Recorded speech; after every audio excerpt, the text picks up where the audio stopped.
Hello, hello. It is 8:59. I'm gonna get started here shortly.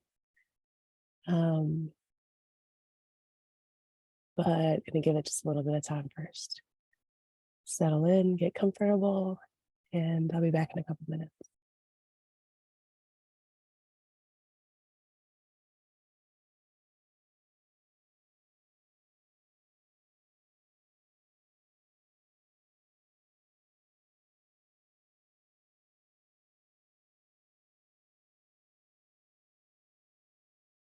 Okay, so it is 9:02 on January 24th.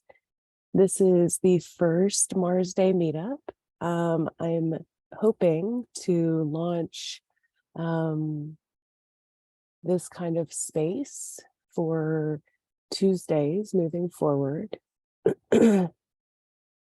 And the vibe of this space is really just to nourish or nurture anything that's coming up for like the week ahead.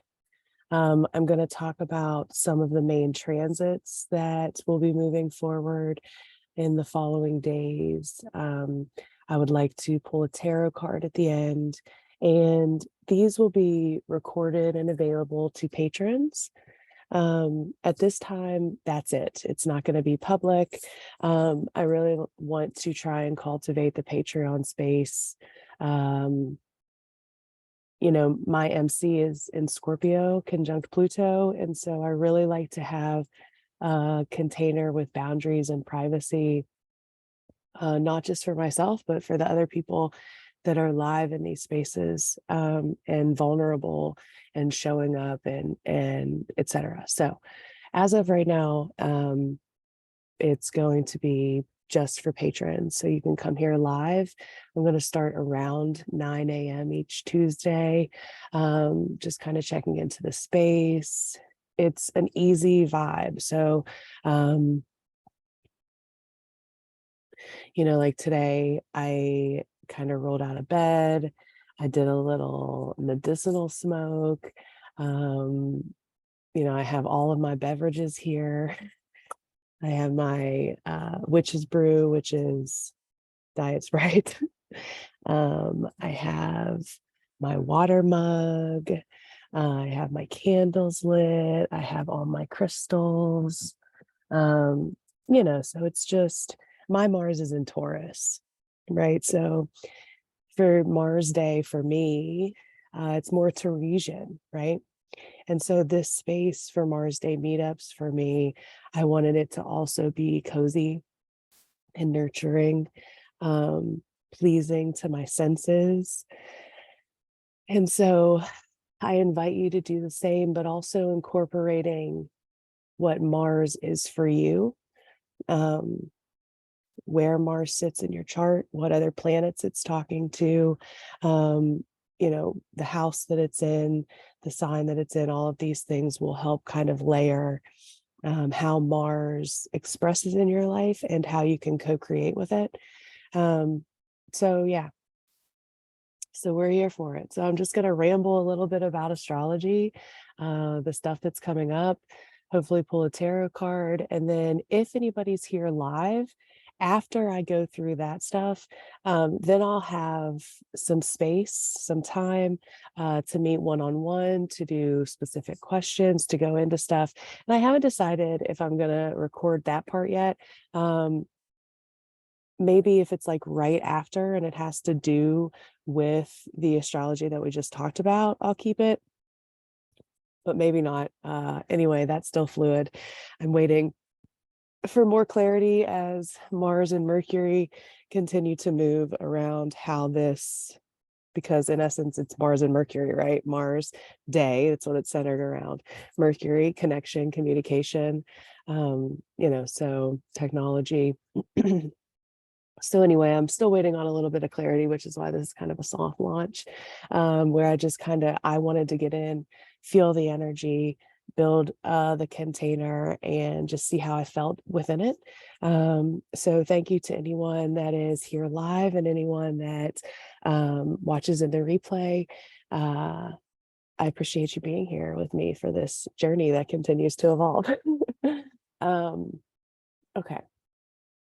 So we're in Aquarius season and things are Aquarian. So we're going to talk a little bit about what that shift means, but in your own natal chart, the sun has now moved into your Aquarius house and it's now illuminating the themes of that house, right? So we're just coming off of the Aquarius new moon that happened over the weekend. The moon is currently settling through Pisces, which gives us a softer vibe, right? This kind of dreamy vibe, which is another reason why I wanted to start this week during Pisces moon, because Pisces is so important to my planets and in my chart. It rules my third house, and I really wanted this to be that kind of space. So yeah, so the moon is now in Pisces, and that dip off from Aquarius to Pisces that the moon just did, Venus is also going to do that this week. So we had Venus conjunct Saturn in Aquarius the last couple of days. We've been feeling that. I talked more about that in a previous cosmic update, so check in back there if you're interested in knowing more about those transits. But this week, Venus will move into Pisces, and that's a beautiful shift for Venus.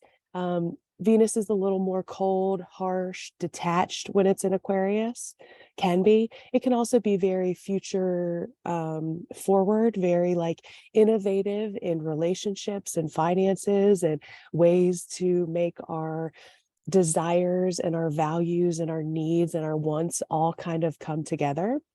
Venus is really good in that innovative space in Aquarius. But when Venus dips into Pisces this week, it really softens the energy in the same way that we feel that internally when the moon moves from Aquarius to Pisces. So this is all going to be felt differently based on your specific natal chart, right? So just thinking back to any internal shifts that you felt yesterday, right, when the moon moved from Aquarius into Pisces, did you feel a softening of the energy? Can you feel it today? Pisces is dreamy. It's compassionate, it's graceful, but it also likes to lean into disassociating from reality. It likes to sleep and, lean into its medicinals and out of the reality of things. But it's also a really good spiritual and creative time as well.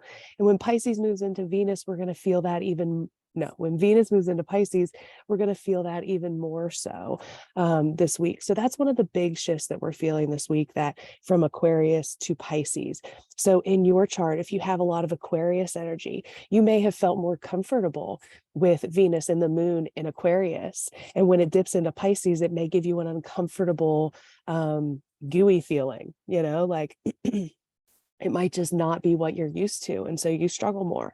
If you have more Pisces planets and less Aquarius, it may feel the opposite, right? If you have a lot of fixed energy, you may feel more comfortable with Aquarius energy than Pisces. If you have more mutable energy, you may feel more comfortable with Pisces than you do with Aquarius. So a whole bunch of ways that this can play out, but just noting that there's a shift happening this week that goes from Aquarius to Pisces. And how do you react to that? No way is wrong, right? It's all going to depend on your specific chart. So Aquarius to Pisces is a shift that we're feeling this week. Another thing that we're feeling, when we're feeling it its most potent today, is the sun is sextiling Jupiter. We felt this since the new moon happened, because it was the new moon was at 1 degree of Aquarius, and Jupiter is at 4 degrees of Aries. And so they're working together. Fire and air elements work together, and this is a sextile.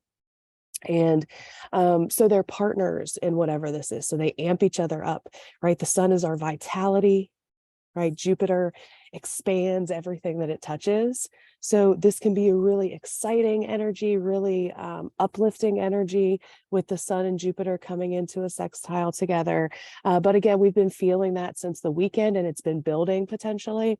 Again, going to depend on your own specific chart, but the general energies of Sun and Jupiter are expansive. They're confident, they're joyous, they're sometimes overconfident. And we can also recognize this in other people, right? So there's this overconfidence that can be felt when we have Sun and Jupiter coming into this conversation together. So the other thing that we have is Mercury.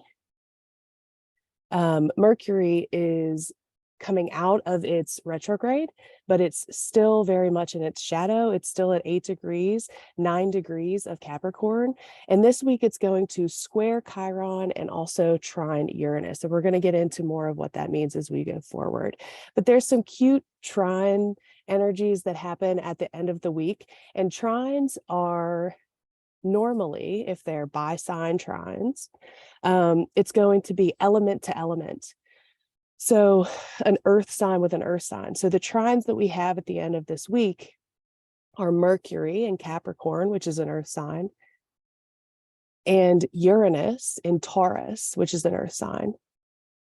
And then we also have a trine happening in air signs. We have the Sun in Aquarius, and we have Mars in Gemini that are making a trine.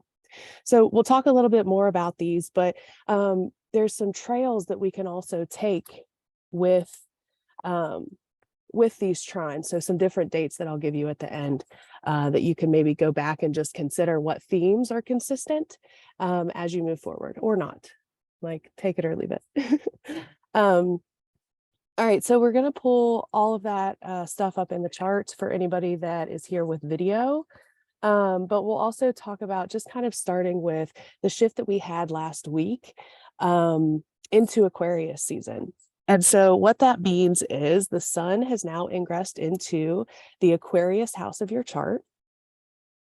This is an interesting shift to pay attention to. So similarly to what we talked about earlier with the Moon and Venus this week moving from Aquarius into Pisces, when one planet does an ingress from one planet to, or from one sign to another sign, that can help us understand how we play or experience those different energies, right? So when we have a pileup of planets in Pisces, how do you react? How do you experience that versus when we have a pileup in Aquarius, right? And that just comes over time as you experience these with cognitive awareness of what's happening, that you can kind of track that in your own experience.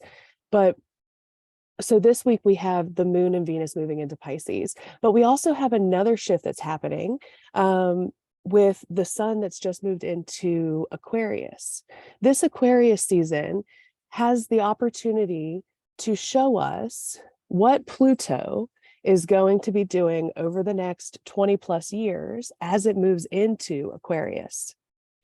So Pluto stays in a sign for many, many years, 20-ish roundabout, but it's different with everyone because its orbit's weird. So Pluto is beginning its shift into Aquarius. It has been in Capricorn since 2008. So this year, 2023, Pluto begins to inch its way into Aquarius and out of Capricorn. And that's a big shift for us collectively. So it's going to be happening in our own chart from house to house, but Pluto transits are long and slow, and they're undercurrents in our own personal life. Unless they're coming up into contact with personal planets in our natal chart, then it's a different story. But generally speaking, we're going to look at the collective with this kind of shift. So Pluto into Aquarius, this 20 plus years of turning the Aquarian things in our experience. But we can watch this Sun through Aquarius season and recognize any themes that we see in the collective, right? We've already started dipping into a lot of the technology and the AI and that stuff. really came into play during some Pluto transits that happened in December, and Aquarius and Uranus and Neptune all in that mix as well. But there's going to be more of that conversation happening for sure when Pluto moves into Aquarius, right? But some of the other things we can think about with the sun moving through Aquarius, outside of just recognizing that this may give us a highlight reel or the trailer for Pluto in Aquarius, but in our personal lives, it can also show us where we're no longer aligned with certain social networks or certain, like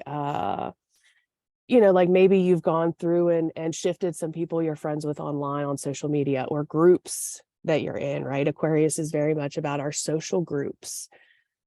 And Pluto in Aquarius, but also any planets moving through Aquarius, have the ability to show us that we're at the edge of what I know, and I need to expand to find more knowledge of something, right? Specifically, realigning with new people that can show us or give us this next step forward. So that's very Aquarian.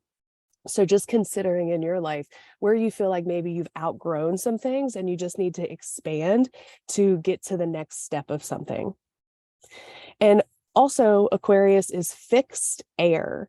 So fixed, stuck, cemented, firm, loyal, consistent, all very fixed energy with Aquarius. And air is the mind, communications, connections with others, right? So again, that social part of it. And so fixed air can often be where are we stuck, or where do we need to innovate to learn something new or to alchemize. Aquarius is the scientist. It's taking things and shifting them and innovating and finding a new way to make something new or to be someone new.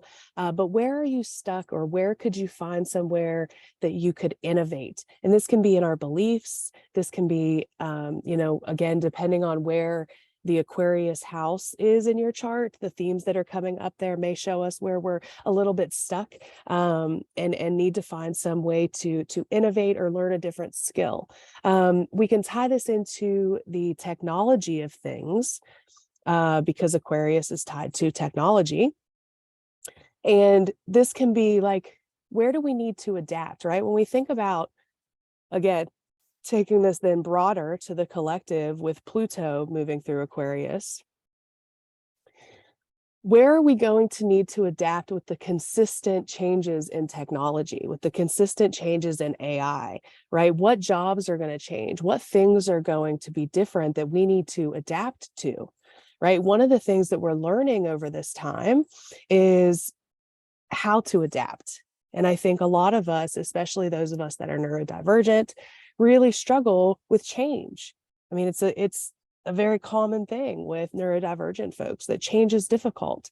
And so I think right now, with a lot of stuff that's happening, right? COVID allowed us to really get inside some of these inner workings of our experience. And we're learning to adapt in new ways and different ways, and seeing what we need in order to facilitate a quick change, right? What our needs are around those things is really important as we move through this Aquarius season, and especially as we continue to move through a world where systems are falling, right? Systems are shifting, things are changing, and change is hard, right? And so learning new skills and new things and seeing things changing and having to adapt to them is very difficult. And so I think as we continue to move through these next couple years, it's really a self-study time still. We're coming out of a time where so many people have had to push through moments without grieving properly. And a lot of us have been grieving for a lot of other people who aren't grieving in the collective. And I think that work continues as we move and continue to. Aquarius season is about finding our uniqueness. What is unique about me? What is my gift that I can offer? Because if everyone is offering their specific gift, then everyone has a lane, right?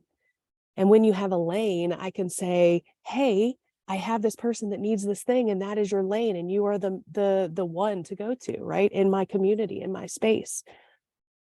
And we can each do that. And Aquarius season allows us to lean into what is my uniqueness, what is my gift, and also, am I still uncomfortable with sharing that? Are there still blocks that don't allow me to understand my purpose, my destiny, my gifts?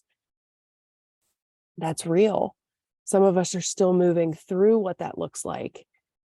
And Aquarius allows us to lean into what it might feel like to be more comfortable with being uncomfortable, with being different, with being a human being, right? Aquarius is often known as like the alien, right? We're in this human experience sometimes with Aquarius energy, but we don't really feel comfortable in it. And a lot of times there's a disconnect there that can be navigated during Aquarius season. And I think it's going to be really important as Pluto moves through Aquarius over the next 20 plus years that we continue to understand how comfortable and uncomfortable we are in this human experience, and not labeling it good or bad, right? There's days where I love being a human being, right? And there's some days that I hate it and it doesn't feel right and I don't feel like a human, and I feel very disconnected to the human experience in my body and, you know, the physical things. And that's just part of the human experience. As part of being human is understanding, like, because we are more than just human, right? We have the soul, we have, you know, soul, mind, body, all of these different pieces of us that come together for this experience. We're a human, we are a being, we are a human being, right? All and one. Anyway, blah blah blah. So anyway, this really allows us a time to good. May in the chat, happy to see you and hear from you. This is so relatable, they said. Good, because I felt like I was going off on a tangent. But anyway, you know, Aquarius season really allows us to lean into all of those feelings. And you know, the other thing that will be big, that we've talked about here, is the technology piece of Aquarius and Pluto through Aquarius, and remembering how technology is a tool, right? Technology is a tool for me to use. And sometimes I have to remind myself, right? When I grab my phone and start scrolling through technology, am I using technology or is technology using me at this point? Right? And so I find myself really trying to navigate my own boundaries with technology, because AI can be scary. Like I've seen the movies, yo. Like I've watched the sci-fi. I know what could happen. And so I want to stay fluid and aware, and also recognize and remember that I'm in charge of the technology, right? Like I'm in charge of it and I get to use it and I get to adapt to it, and I don't have to let it use me, right? And so I think that'll be a theme. Like we can already see like the AI conversations about art and where is the boundary, where is the line. And I think we're going to see more and more and more of that in the coming years, as Pluto through Aquarius really shows us the shadows of Aquarius, the shadows of technology, the shadows of social media, the shadows of, you know, our communities and how we do or don't work well within community, right? Pluto likes to bring things up from the underworld. And so it's going to be doing that in our personal lives, but also in the collective. So it can be a lot. And I just like to stay aware. And for me, Aquarius is my second house. So Pluto's been moving through my first house since 2008 and really like fucking up my identity and bringing me to this other space. So I've seen Pluto move through a house intimately. I have a lot of planets that Pluto came into conjunction with in my first house. And it was a really deconstruction of who I am and how I'm seen and how I see myself and the lens that I see the world through.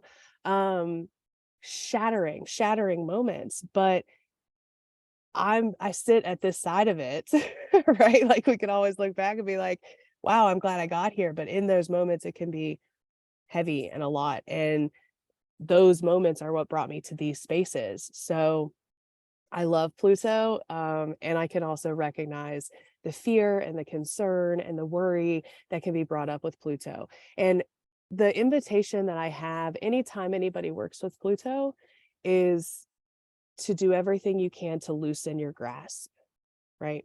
Loosen your grasp, because Pluto is going to pull things away, whether it's the veil we have on something so that we can see the truth, whether it's a relationship that we have, whether it's an attachment to material things, whether it's, these things that we feel like I can't live without. Pluto wants to show you that you can, right? These things that are toxic, these things that are holding you back, Pluto wants to show you that you don't need them. But Pluto is not a human being, nor does it care about the human experience. So sometimes it's really chaotic and overwhelming, and it can worry a lot of people. And the reason I'm talking about this here is because I've had many of you here on Patreon asking me about Pluto transits, and Pluto in Aquarius. And so I want to honor the fear and at the same time recognize that people are moving through them every day. And that's part of why I have these spaces. So if you have fear about a specific transit or something that's going on, always feel free to reach out to me. I would rather you have a space to come talk about it so we can put it in a container and move through it together and come up with whatever it is that you are looking for in that moment, whether it's a plan or just a space or whatever it is that you need. I can help you cultivate it or help you find someone that can help you navigate it. And that's the same with Saturn, right? Saturn return. I have a couple of you coming into your Saturn return. And there's a lot of fear. Saturn rules fear, right? And so there's a lot that can come up with astrology. And so I invite you, if it feels accessible, always feel free to reach out to me and chat about it. Send me a message. And I'm always here to do what I can. So, all right. So back to Aquarius. Aquarius is offering us a lens into what may be coming, some themes that may be showing up for us when Pluto moves in, right? But it's also this real invitation to figure out your uniqueness in new ways. And that's kind of the invitation that I want to come back to and leave you with as far as like Aquarius season in general, right? How can you celebrate your uniqueness during this Aquarius season? What can you do to understand or figure out or come into a deeper alignment with who you are in your most pure, authentic, unique self? And this doesn't have to be uniqueness in a way of standing out from the crowd, right? You may feel like there's a lot of people who come to me and they don't feel queer enough, or they don't feel autistic enough, or they don't feel unique enough, right? In some kind of way. And so I want you to start very basic, right? Like it can be anything, and it doesn't have to be different than anyone else. I have blue eyes, and there's a ton of people with blue eyes, but it's still unique to me, the way my eyes twinkle in certain light, right? It doesn't have to be, I often, so maybe this is my message to myself. Let me take a moment and just soak it up. Sometimes I wish that I were able to maintain dyeing my hair. I've always wanted to dye my hair and do wild things with my hair and wear it in rainbows and purple and all of these different colors. And I have these dreams of being that person and outwardly expressing that way. And I just know that in my experience, I can't maintain that.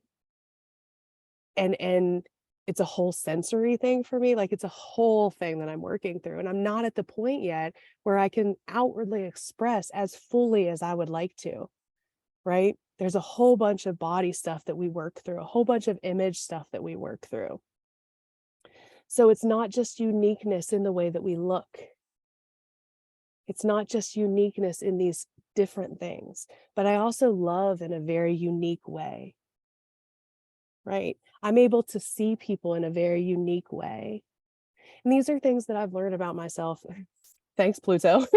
Because Pluto really, not only Pluto, but I also had my Saturn return at the same time. And I also had there was a lot of deconstructing. So if you don't know these things about you, that's okay. That's what shadow work's for. That's what continuing to do trauma work is for. That's what continuing to journal or do your crafts or your paintings or whatever it is that you do that makes you feel like you allows you continuously to uncover and understand how you can come into more of your authentic alignment and your uniqueness. Okay. Yay, Aquarius season. Let's get weird. Okay, so I'm going to pull up the screen, the charts for anyone who is watching the video live or on replay. Okay, let me change this because this is, we got new on my astrology software. We got an update and now there is new charts and I was playing with them. So that's what that was. Okay, I'm going to take a pause for a sip. Give me a sec.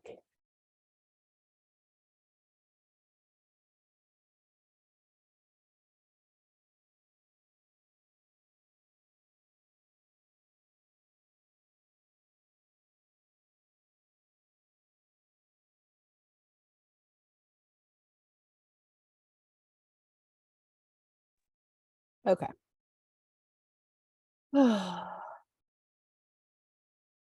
Yes, May, by the way, AI and smart homes will terrify me, they said. Yes, I agree. It's a lot. Okay. So like I had mentioned, we currently have the moon in Pisces, which softens the energy. And then we're going to feel that same softening as Venus moves into Pisces on the 26th. But the current chart that's up is for right now. Don't worry about the houses because that is for where I am, but it will depend on where you are on the planet. But we currently have the moon in Pisces. And then later today, yes, I am also so ready for Venus and Pisces. I cannot wait. Give me the exalted Venus, my friends. It's also my natal Venus is in Pisces, so I love a good Venus return, and Venus is my Lord of the Year this year. So I have a whole date planned for us. So yes, I also cannot wait for Venus and Pisces. Okay. So later today, we have the moon coming into a conversation with Neptune. So today is really there's this opportunity, especially in the AM, for some creativity, for some meditative time, for some dreamy land time, or you might just feel really tired but have to be at work, and that is also very present. The other thing that we have today is one of the bigger transits that we're feeling this week. It is the Sun and Jupiter. And we spoke to that a little bit at the beginning. We've been feeling this since the new moon. The Sun, our vitality, our health, our life, and Jupiter, which is the expander, right? And so we have Sun and Jupiter. This is exciting. This is opportunistic. This is lucky even. Some people say when the Sun and Jupiter come together in harmonious aspects, and this is a sextile, which is harmonious, they can be the luckiest days of the year, right? This is about potential. And one of the things that you'll see during Sun Jupiter energies is that we can take on a little bit too much or be a little bit overconfident or impulsive or spontaneous, which can be great. But if we're taking the energy we have today and backlogging or planning a whole bunch of stuff later in the week, when this energy isn't so present, we may be kicking ourselves by the end of the week because all of this energy and excitement and adventure is here now, right? We're feeling it now. But as the week comes later and Venus dips into Pisces and we have some aspects happening with Chiron, it's really going to bring us back into ourselves a little bit. So the invitation here is to feel the energy and let it light you up and let it bring you ideas and excitement and adventures, but don't schedule them too far out. Like if you want to be spontaneous and exciting today, and it's like, hey, I packed a whole bunch of stuff into the day today because I knew this energy was going to be here and it would be able to take me through the stuff that I needed to get done. Right. But I didn't schedule stuff for the end of the week because I know as this energy starts to wane, for me specifically, who has a lot of Pisces energy, when Venus dips in, I'm really going to feel that. It's my Lord of the Year.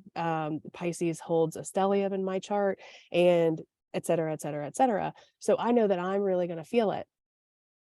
Right. So again, this kind of specific information becomes more clear as you are more aware of the astrology over time and how it influences you, right? But the start of it is just being aware that Venus is moving into Pisces this week.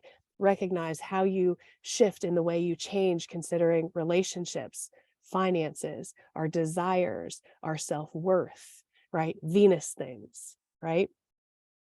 How do we express that? What's the Pisces house in your chart? Right? And then you can go into a whole bunch of other things from there. But today we really feel that Sun sextile Jupiter. We're also going to feel it tomorrow. Tomorrow, let's go ahead and move ahead a day. So tomorrow, the 25th, this is a Wednesday. It's Mercury's day. The moon moves into Aries. And as the moon moves into Aries, it starts to pick up on Jupiter that is at 4 degrees of Aries.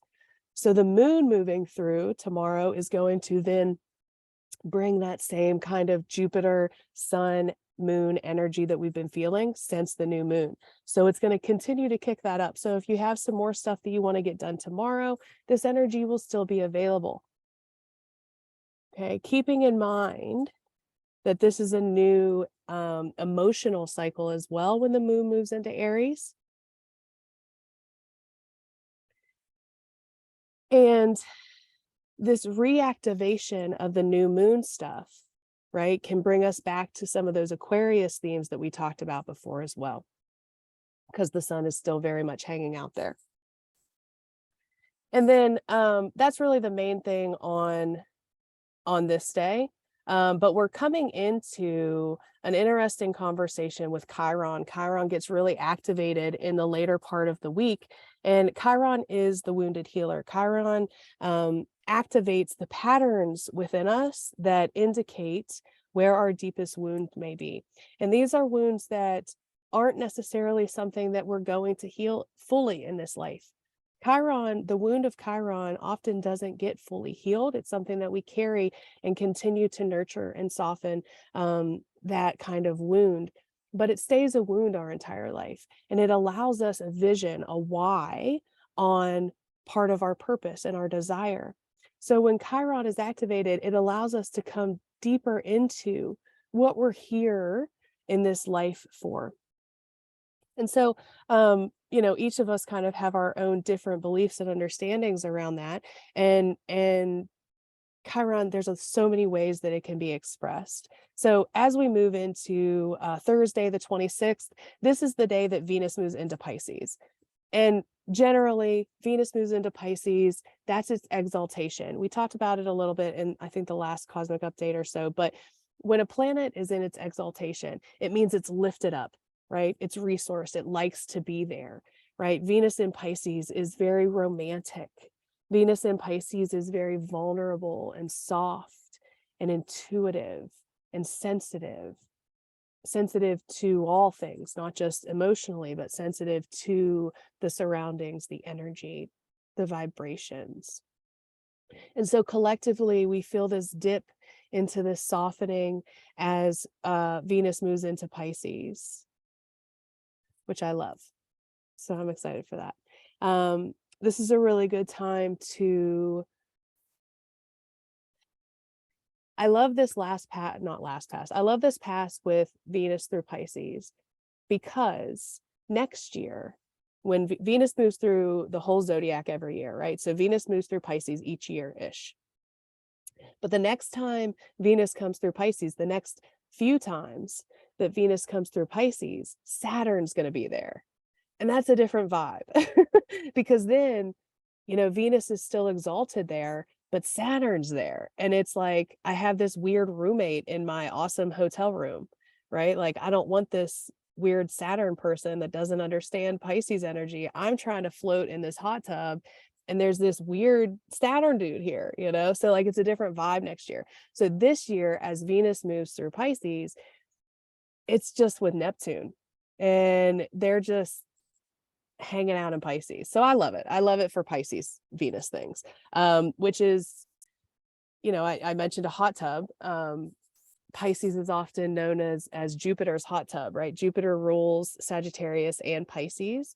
But this is a good time for you to take a little time out, a little self-nurturing, a little self-love, a little romanticism, a little bit of compassion and grace and luxury in whatever, like, it doesn't have to be expensive luxury, right? It's can be a little tiny candle and some good tunes or whatever.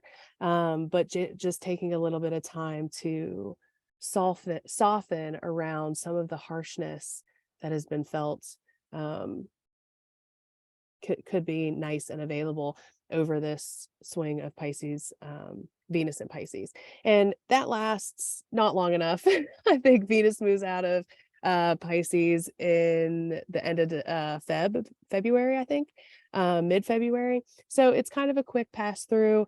So I'm going to take advantage, and I invite you to as well. But also on this day, we have the moon conjunct Chiron. So hello, some wounds and some feelings may be available.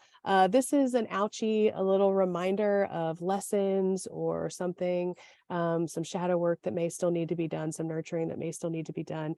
Again, this is on Thursday.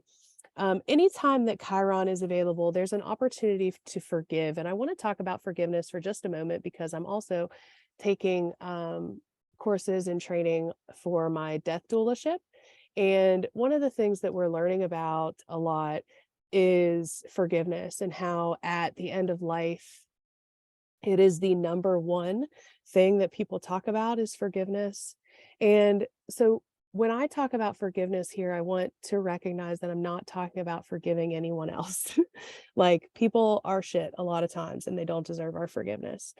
The way that I want to frame it is around separating yourself from the attachment, separating yourself from the cord that keeps you connected to that feeling of resentment, that string that pulls you right back to the moment, that trauma connection, separating yourself from the attachment of whatever it is that you feel like is holding you back. If forgiveness doesn't feel available, it doesn't have to be.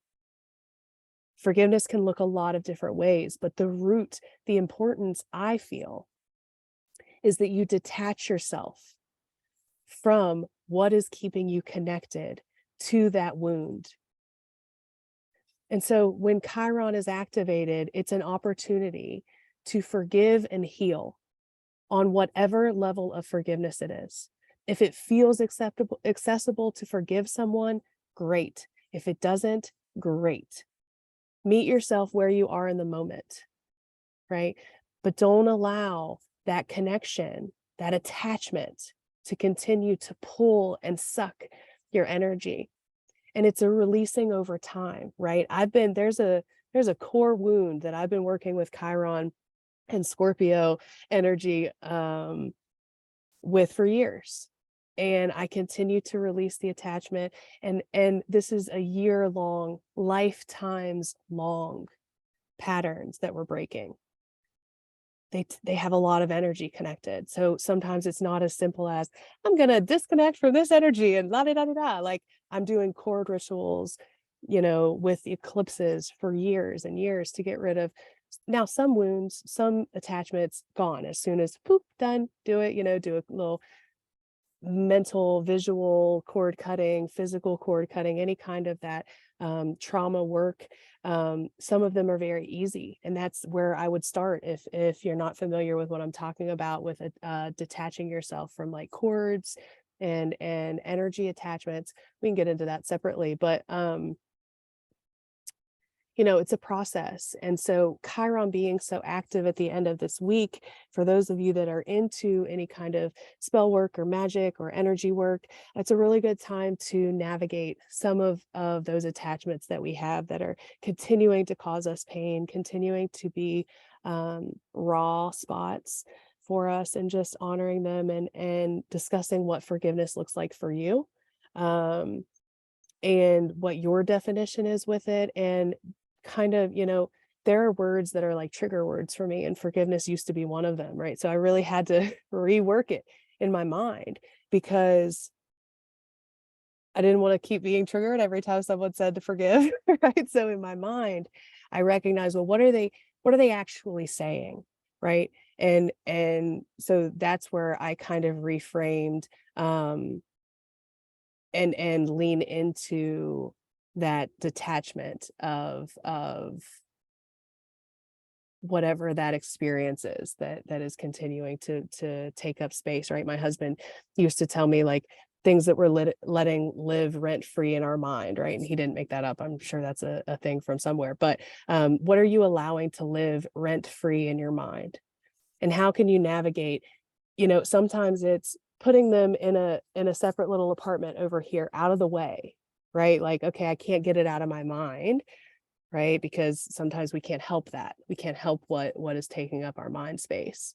So we have to figure out ways to re-navigate it and put boundaries around it where we're able, and hold it and understand what's coming forward, understand the connection, understand the energy, and then eventually separate ourselves from it. But it can be a process. So the end of this week really offers us the opportunity to lean into wherever we are in that process of our core wounds, and places where we haven't forgiven. Back to the death doulaship trainings, at end of life, that's the most common thing that people hear, is that they've held on to this anger.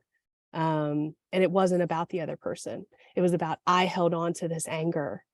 I let this take so much from me because I couldn't release this attachment, or I didn't release this attachment, right? This isn't people that are coming saying, I did cord cutting rituals and I did all this stuff. This is people that are saying, I didn't look at this, and I allowed it to continue to harbor this. So what Chiron is doing at the end of the week is giving us the opportunity to look at it and figure out what that next step is to deal with it, so we're not continuing to hold it as it is, stagnant, right? Aquarius, fixed air, fixed beliefs. Where are we fixed? Where are we stuck? Where can we allow or make space for some kind of movement, right? Okay, so 27th, Friday, this is Venus Day. This is Venus, the first Venus day with Venus exalted in Pisces this year. And Chiron, we talked about, the moon was conjunct Chiron on the 26th, on Thursday. And then on the following day, Friday, Mercury is square Chiron. So Chiron is again being activated here. And this is about communication. Mercury, right? Our beliefs, our thoughts, the way we communicate, a conversation that we have, right? Somebody may say something that stings, that hurts our feelings. We may say something that stings. We may misinterpret something or miscommunicate something that hurts someone else, right? That's Mercury square Chiron.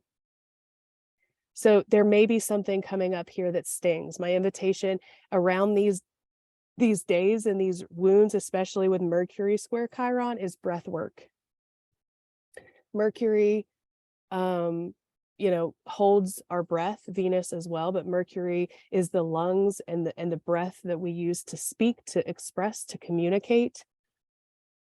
And so during these days, my invitation is to pause where able, because it's going to be easy with Jupiter and Chiron both activated in Aries. It's going to be easy, and the moon. It's going to be easy for us to impulsively, or just say whatever is here. And so my invitation is breath work around these days, to give yourself a moment of pause, to recognize, is this what I actually want to say? And if it is, great, go for it. Burn the bridges. I'm here for it. I'm not saying that that's not necessary. I'm just saying, take a moment, a quick pause where able, to ensure you're within your alignment, because Aquarius wants us to be our authentic self. And if that means burn the bridges, the energy's here for it. Just make sure that's what is in your alignment, right? And sometimes it's not. Sometimes it's, you know what, I'm going to take a pause, and that's not something that I want to say here, right? Venus is also in Pisces, so we might have a little bit of that compassion come through, right? So again, each of us are going to react differently, and it's valid based on your experience, right? So no shame any way you play or utilize any of this energy ever. Unless obviously you're harming other people, and then I'm not for it. Okay. So Saturn's day, the 28th, we had the moon moving into Taurus, and it's going to come into a conjunction with the North Node at 8 degrees and Uranus at 14 degrees. Uranus this week is also still playing around at its station degree, so there may be more Uranian themes that come up. Again, really trailing from the weekend when we had the Aquarius new moon and the station. This weekend is an interesting weekend. I really like it because the trines are being activated that we talked about at the beginning of our time here. But the trines that are being activated, it's an air trine and an earth trine, right? And we can see them coming into play here. So we have the sun at 8 degrees of Aquarius, and we have Mars at 9 degrees. So the sun is moving into this air trine with Mars. And then we also have Mercury here at 13 degrees coming into a trine with Uranus that's at 14 degrees. So trines allow us support, right? The earth is physical things, resources, tangible stuff. Air is our mind, stuff that we can't grasp onto necessarily, our thoughts, our beliefs, our communication. Strategies can be put in place during this time. Plans can be maneuvered, clarity can be found, actual tangible steps can be made when these trines are forming over the weekend. So we have, with these trines and all of this air energy and Uranus, Mercury and Uranus is always fast ideas, innovative ideas, communication coming that is shocking and quick, ideas that are innovative and etc.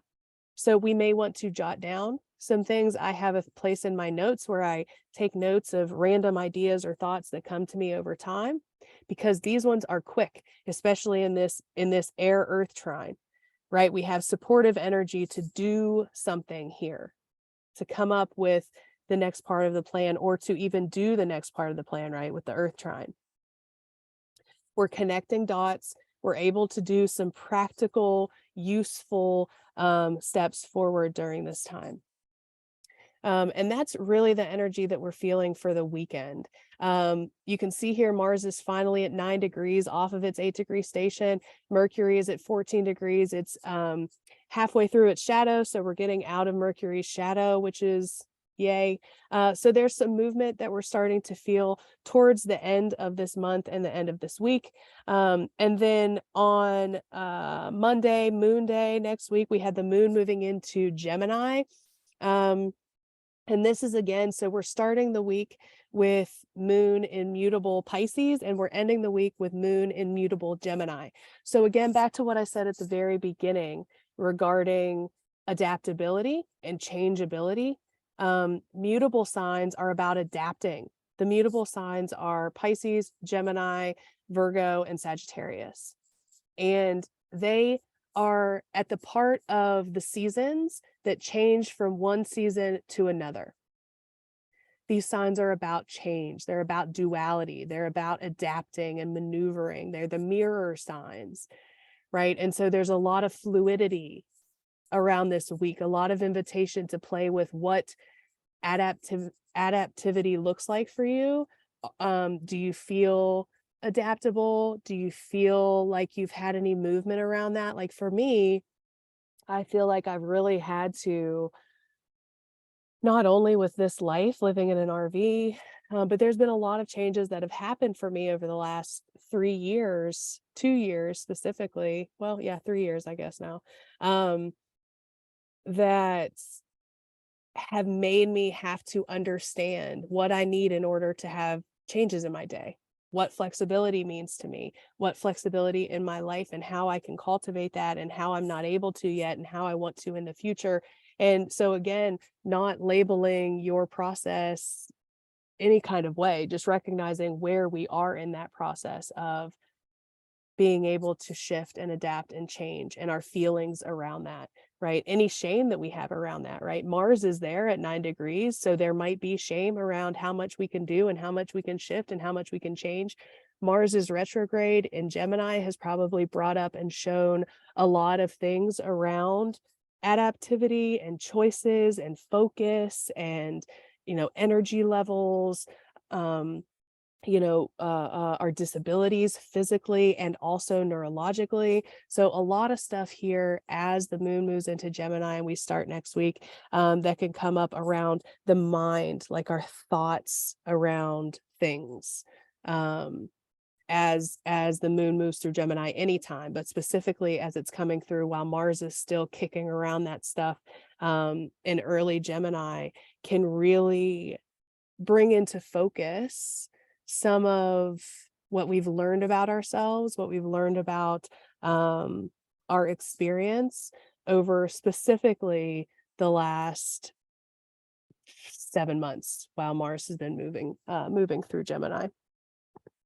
Okay, so then later, so we'll pick up next week with Tuesday, but this is the chart for Tuesday the 31st. And nothing specific here happening except that same kind of Gemini energy that we talked about before. So that's pretty much what's going on. We're still feeling some of those trines at the beginning of next week. We can definitely lean into those trines next week. And then we have the sun squaring Uranus on the 3rd, which is next Friday. That's the big thing that we'll talk about next week. But otherwise, that has been the week. That was a lot longer than I expected it to be.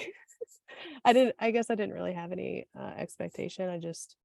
When I ramble, I guess. And I wanted to allow the space for that. So I hope it's been not too all over the place. Let's see. Do we want to pull a card for the week? Tarot card for the week ahead. What do we think here? Let's see. Okay. Yes, from the chat.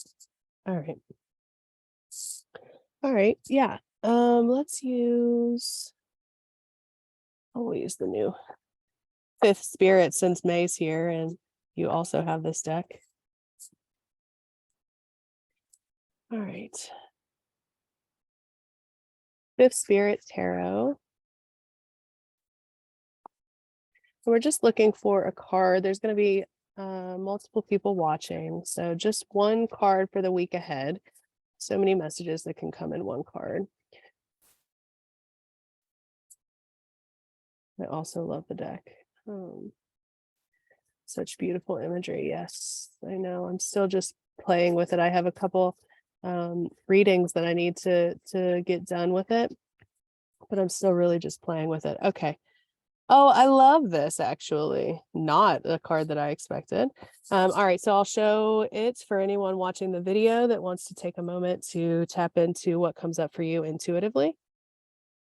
Remembering that the messages that come up for you are always more important than what comes up for me. You know yourself and your experience more than anyone else. We get the Hermit card. And I really love this card. It's one of the first cards that I showed when we went through this deck a little bit together in the last Cosmic Update. The Hermit card is generally in Aquarius, in astrology, tied to Virgo. The Hermit is about turning inward and really coming into your own experience. It's about taking yourself out. So, this really reminds me too of Chiron and the Chiron conversation that we had earlier. Chiron being very activated towards the end of this week, really an opportunity to come into some of our truths and some of the deeper wisdom that we hold inside.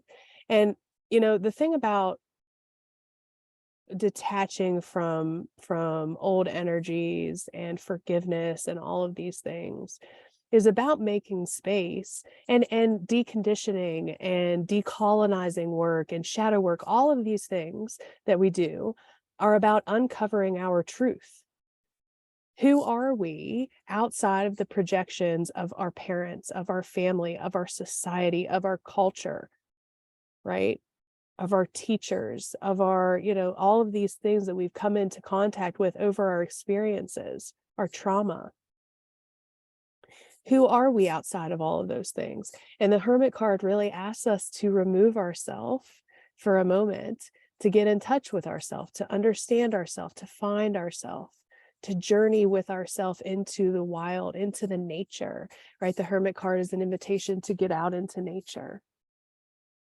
Right. And even, we have this earth trine and this air trine that's happening over the weekend. And I talked about getting, strategic and physical steps to something done. But this is also, an air trine is very much our beliefs and our thoughts. It's great energy to do shadow work. And then we have an earth trine, which is great for getting out in nature, great for discovering something with our senses and our physical body. So the Hermit card here, I really like for the week ahead for a lot of reasons. And, we have Mercury that's still in shadow in Capricorn, in the Capricorn house of your chart, having a conversation with Uranus and also having a conversation with Chiron. Uranus and Mercury conversations also a lot of time bring me awareness around how we are a resource of healing ourselves, right? And Aquarius, okay, so Aquarius season gonna get weird. Talking about the frequencies of each of us on a cellular level and how getting into nature and having time alone and being with ourselves, this work, this shadow work, this deep spiritual root work is healing on a cellular level, right? It's healing the traumas that are passed on in DNA, right? Like there is frequencies that shift when we tap into this work.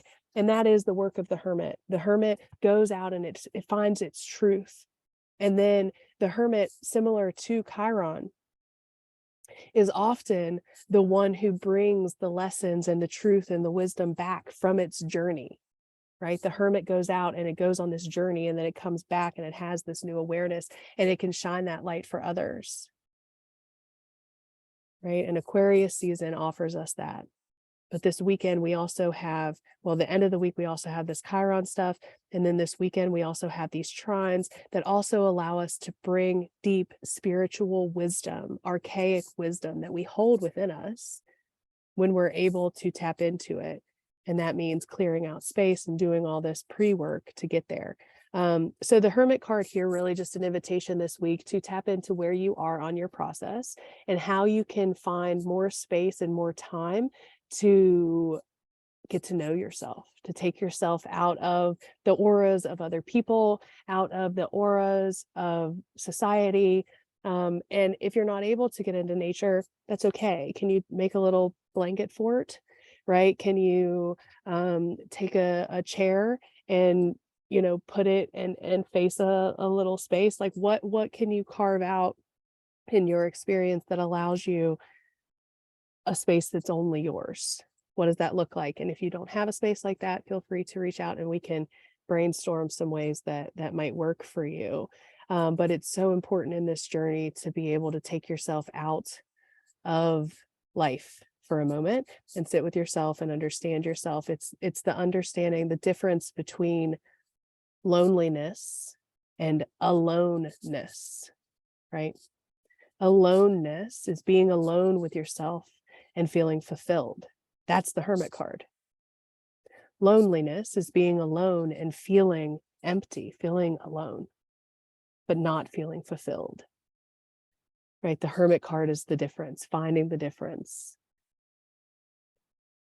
Okay. ramble, ramble, ramble. I think that's all I have. Okay, so yeah, that's what I got for you for the week. I appreciate you being here, either if you checked in or out in the live, if you're watching on replay. I appreciate you. These will change and shift over time, but for now, um, I like the no real agenda and just kind of go with the flow, pop in and out as you can. And that's that. So I'm going to go ahead and stop the recording.